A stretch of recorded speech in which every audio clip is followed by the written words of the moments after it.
All right, everybody, we are back with section 3 of research methods, and here we're going to take our idea, our research question, and we're going to take that down and turn it into actual variables we can, measure and count and do some math and statistics and such with.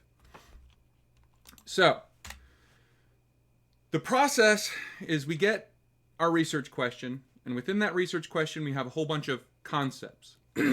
Those concepts could be crime, could be mental illness, could be legal passages, could be a disease, could be, all kinds of different ideas or concepts that, like a sandwich, we all kind of know what we mean when we use those words, but we need to go through the process of specifically defining it, just like we defined sandwich in that earlier section, right? And then we take those definitions of those concepts and we turn them into indicators or measures that we can actually gather data with and assign numbers to, right? Now, one of the things we have to be aware of is there's both absolute definitions and relative definitions for different things, right?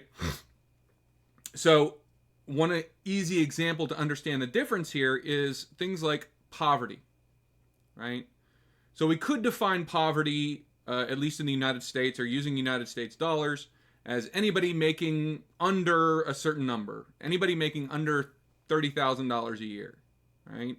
We'll say those people are living in poverty, right? Or we can use that would be an absolute definition. We could also use a relative definition, which would be something like the bottom 20% of all wage earners in the United States are in poverty, right? So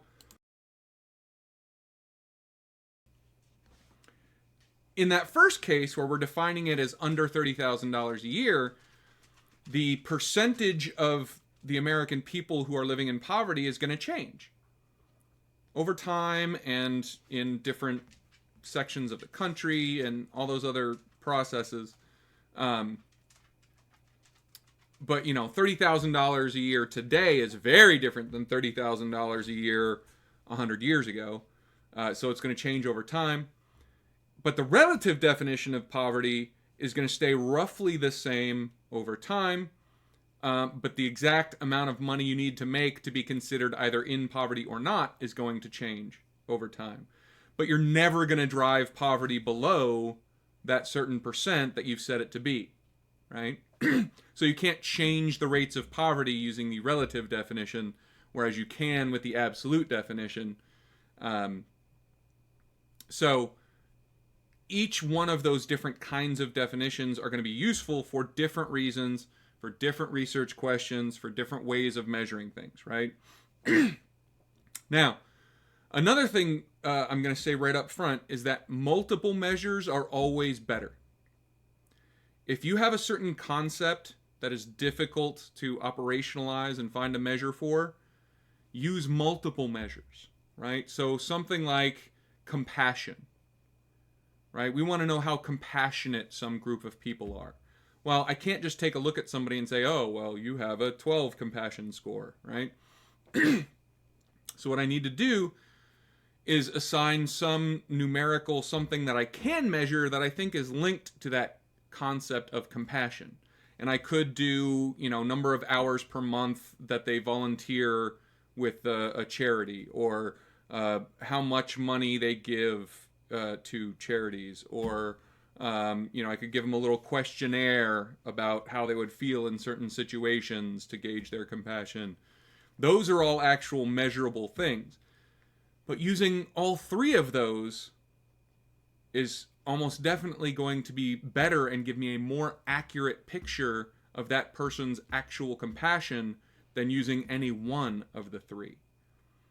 So you're encouraged to use multiple different kind of ways to measure, especially complicated, really abstract concepts like compassion.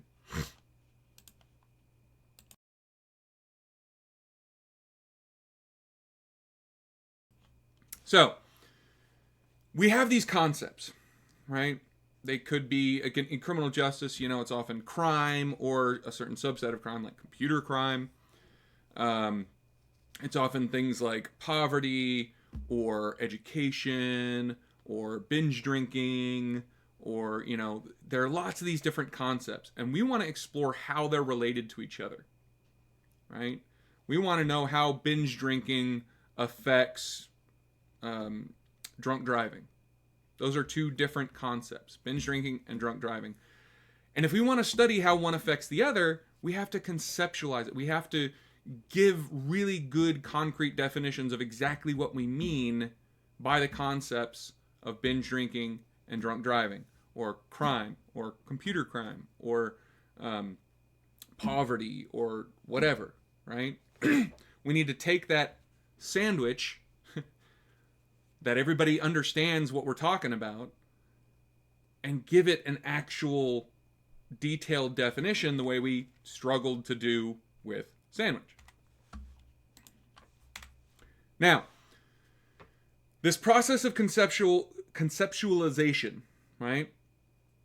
We take each one of our concepts that we're going to use in our study, and we're going to give them a very specific, very usually, or at least sometimes, unique to our study definition, and that's going to be called our conceptual definition, right? It has to be comprehensive and cover everything we want it to cover, while also not covering things we don't want it to cover. And it has to be clear, because if this is a research program of any size, we're not the only one that has to understand what that definition means. There's going to be 10, 20, 50, 100 other people that have to know exactly what you mean by that definition. And if they face some kind of, relatively unique case, they're going to have to be able to look at that definition and know pretty definitively whether this unique case meets that definition or not, right? Now, the good thing here is there have been lots of previous researchers who almost undoubtedly have tried to conceptualize and define the concepts that you're going to be trying to work with. They have worked really long and really hard to get a good, clear conceptual definition of all these different concepts that you're wanting to study in your research. So why reinvent the wheel? Why redo all that work that they've already done? Take their conceptual definition and use their conceptual definition, and that's perfectly acceptable as long as you cite them. As long as you tell every single person who reads your paper or your book or your conference presentation or whatever, as long as everybody knows exactly where you got that conceptual definition, exactly where you stole it from, that's not only acceptable, that's encouraged. There's no reason to redo all that work that other people who are probably smarter than you or me have already done. There's no reason to redo all that. So use theirs, look around, figure out who the really good, or what the really good conceptual definitions are of the concepts you're trying to study, and then find those, use those as long as you cite them very clearly. So, here's the process. This is just kind of to reiterate what we've been talking about the last couple slides. We get our research question, which we did in a previous section.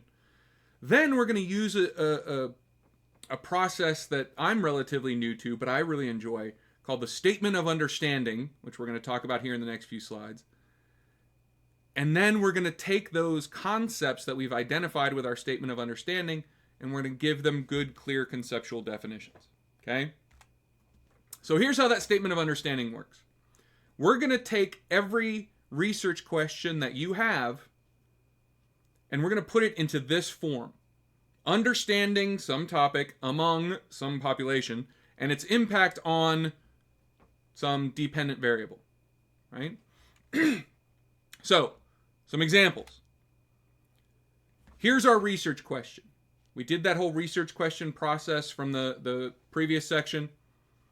And this is the question we came up with. Does a general education anti-bullying program in high school reduce the number of misdemeanor or felony arrests for student-on-student violence and harassment? That's a mouthful, right? Now we're going to take this research question and we are going to convert it into this statement of understanding format. All right? Now, what does that look like? Well, we take that same research question, put it into that format, and we get understanding anti-bullying programs among high school students and its impact on misdemeanor or felony arrest for student-on-student violence and harassment. Now that we've got this statement of understanding, we can pull out the concepts really, really easily, right? So here's our statement of understanding.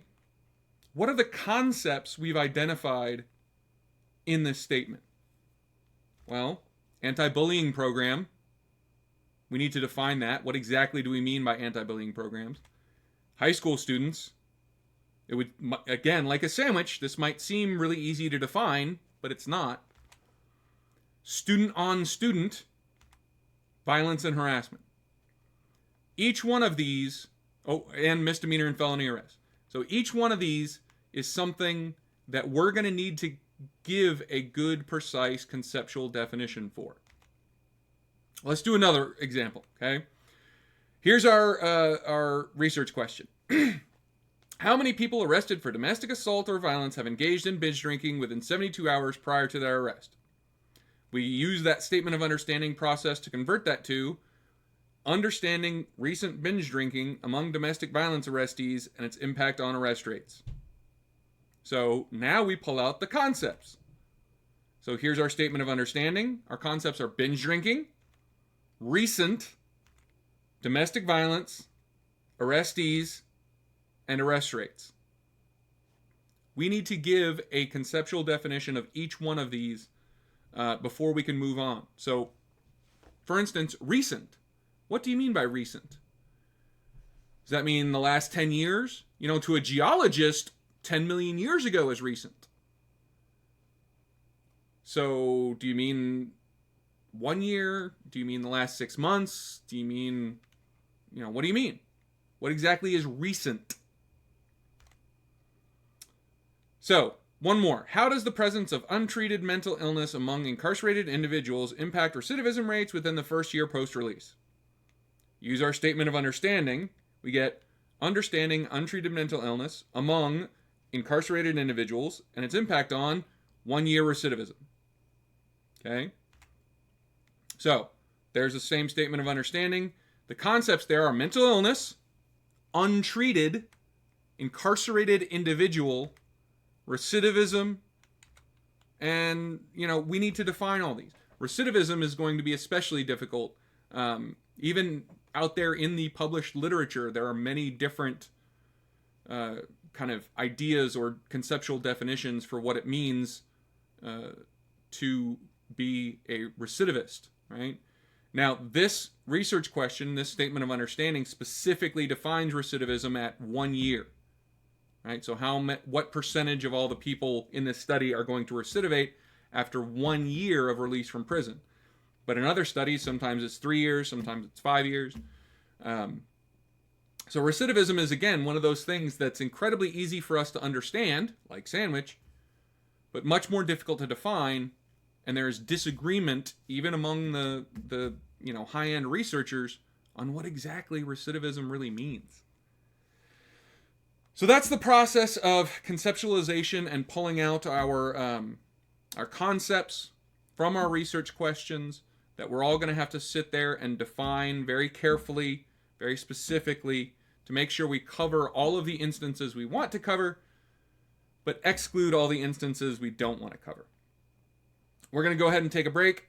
Thank you so much for watching.